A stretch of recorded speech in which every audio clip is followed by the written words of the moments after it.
Hi, and welcome to the fifth video in our Cybersecurity for Beginner Lab series. In this video, we are going to be taking a look at some extra Snort rules. So we just deployed Snort in our last video. So in this video, I'm going to go over a couple other rules that just have a couple different little settings that we didn't see in that first rule. And then what we're going to be doing on the next video is actually kind of modifying our whole environment to actually use pfSense as a router instead of using the VirtualBox routing that we created in the first video, to be able to then have our Snort as a IPS instead of just an IDS. But before we actually we want to really learn how to create those rules and how to detect the different things using Snort. Because if we don't know how to write those rules, it's going to limit us quite a bit on what we can actually do on that pfSense with Snort later on. So let's go ahead and let's actually just dive right in here. So I have my Kali box here, which we are going to be performing the quote unquote attacks here on our Metasploitable 2 machine. And then I have our Snort virtual machine here. I have it sized a little bit better so you guys can actually see what's going on. But let's go ahead and let's actually look at our Snort rules that we have right now. So we are going to do a sudo nano /etc /snort /rules /local.rules. And here we are going to see the rule that we created the other day, which is the alert ICMP any towards our home net, towards any port, and our message is ICMP detected, and the signature ID is 1,000,001, and we have the revision 1 here. So let's go ahead and let's just actually see this rule at work here. So let me just go ahead. We just have to go down here. Perfect. And let's go ahead and let's launch our rules here. So the way that we're going to launch our Snort is going to be sudo snort -q -l /var /log /snort space -i, and then you're going to specify that interface like we found out last week, which for me is enp0s8, and then we are going to be outputting everything to the console. And we are just going to be using our Snort configuration file, which has somewhere in there a configuration for our local rules, but it will also use the Snort rules that come with Snort that we installed. Just as a little heads up, you can just use your local rules as well, but we're going to be using that configuration like we used in the last video. Let's go ahead and let's start that. And now if we go ahead and we ping our Metasploitable machine here, so if we do a ping 172.30.1.25, we can see that we get our ICMP detected, and we're going to go ahead and we're going to stop that ping, and we're going to go ahead and we're going to stop our Snort with the Control C here. Again, sometimes it takes a little bit of time to get that to cancel out, but we are just going to wait it out here. Sometimes it takes a little bit of time, like I said. And we're just going to patiently wait for that to actually exit out here. All right, so it is exited out here. So let's go ahead, let's go back into that rules file here. Just scroll up to the top here. And let's go ahead and let's set up a rule here. And I'm going to set up a specific rule to detect a ping of a specific size. So that is oftentimes a very good attack vector, is that they will use the ICMP protocol to do stuff. And that would mean that those payload sizes would be quite large. Sometimes you will see them have a payload size of like 1,000, which is definitely very odd. You're going to see that Snort actually has even built-in rules for some of those. But we're going to go ahead, we're going to learn how to write our own. This way, if we don't have access to the pre-built Snort rules, or we want to build something very specific, we'll know exactly how. So we're going to do the alert space ICMP space any, And again, that's going to be going towards our home net on any port. We're going to do the message here. We're going to do it slightly different. So we're going to do large ICMP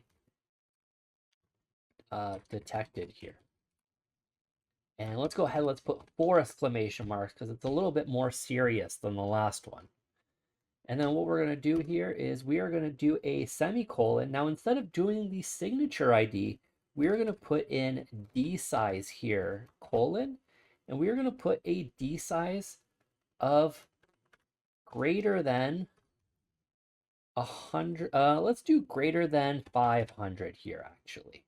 And we're going to do a semicolon, signature ID, and let's put that to 1,000,002.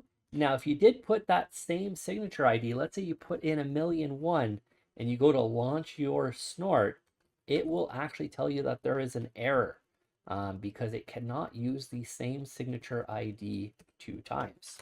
All right, let's put that revision as 1 here. Let's exit out. And let's just go down here. And let's go ahead and let's launch that Snort rules here. So if we just do a regular ping, we're going to get ICMP detected. But now if we do a ping with the command, the parameter -s, and let's pass in 499. We're going to again, just get that ICMP ping detected. We're also going to get a default Snort rule here, the ICMP ping speedera, which is a miscellaneous activity. So it's still not detecting as super bad activity. Let's go ahead and let's put in our size as 501 here. And there it is. So we can actually see, let's just stop that. We can actually see our signature here. We can see our large ICMP detected with that signature 1,000,002, and that is a large ICMP detected because our payload size was greater than 500. Now let's go ahead and let's just do a size of 1,000 here, and let's launch that. And what we're going to see, if we're just going to stop that, we can actually see now that we can see that there is a signature ID of 499 that got detected that says ICMP, large ICMP packet, and the classification is potentially bad traffic. And that is because that's already in the Snort rules when we installed Snort and we're using that default configuration.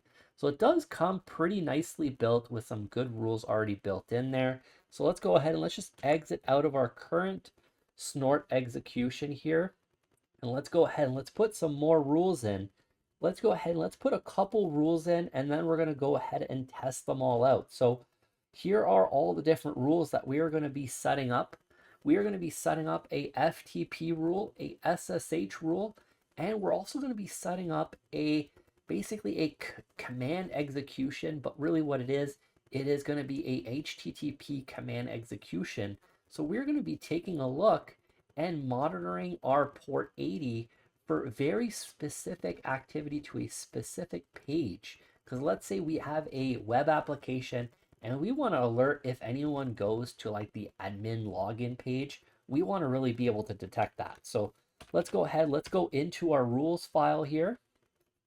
And let's go and let's type in our next rule. So the first rule that I'm going to create is actually the FTP rule. So let's go ahead, let's do alert.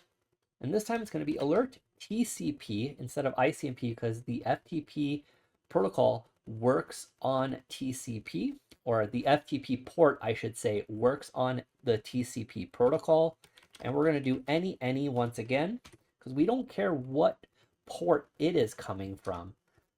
Because that could be coming from anything, honestly, at this point. And we are going to want to make sure that we are pointing that to our home net again. And we're going to be looking at it on port 21.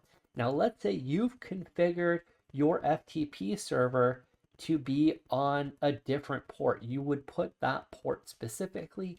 Maybe you have a couple different servers with different FTP ports for each one. That's where you're going to have to configure a little bit more rules here on the specific IPs and that specific port to make sure that you're alerting on those. And then here, we're going to put our message here as just FTP connection detected. We're not just going to do any exclamation marks here. And then we're just going to put our signature ID as 1,000,003 here. Our revision is going to be 1. And let's go ahead and let's do another alert, TCP any, and we're going to point that to our home net. And let's go ahead, let's do that on port 22 here. And that is going to be for SSH. So we have SSH connection detected. And let's go ahead and let's do the SID here. And we're going to do 1,000,004. And we're going to do again, revision is just 1. And let's go ahead, let's make our fun rule here. So this rule is going to be quite different than the last couple that we've just made, which is that content rule. So we're going to do alert on TCP any. That is always the same here for now. Our home net, we're going to do it on port 80 only. We're going to do message here, and we're going to say attempt to get into protected page. And we're going to do content, colon, and we're going to do a open, our first double quote, get in all uppercase. This is case sensitive. And then our semicolon, we're going to do another content here, colon, and we're going to do a set of double quotes here. And we are going to do a slash, and let's go jacked admin.php here. I'm going to have to move this over so you guys can actually see what I'm typing. And then let's go ahead, let's put that signature ID here.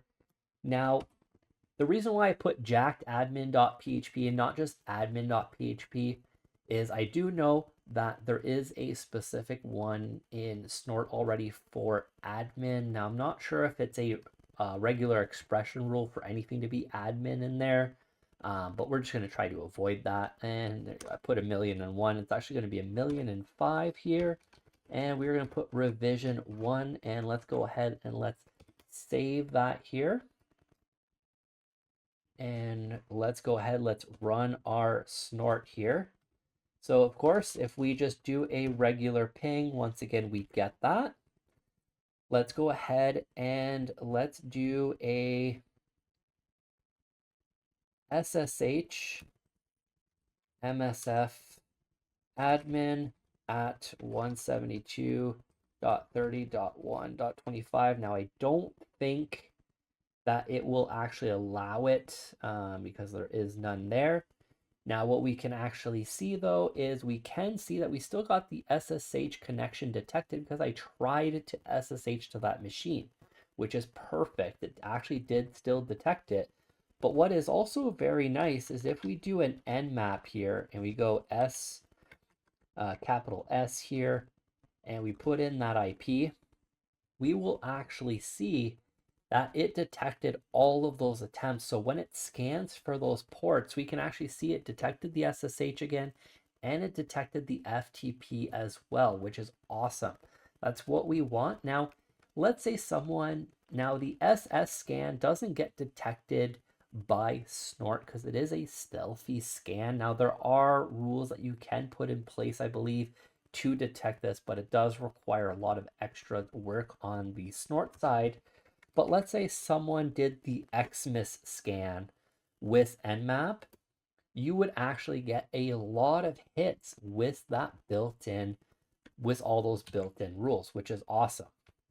And the same thing if you did a thin scan here, it also detects that, and you can even see that it is a scan thin rule that gets detected there, which is awesome. Now let's go ahead and let's try that HTTP rule. So let's do a curl HTTP : We're going to put 172.30.1.25 / jacked admin.php. And we are going to get that we get a not found back because the page does not actually exist, which that's completely fine.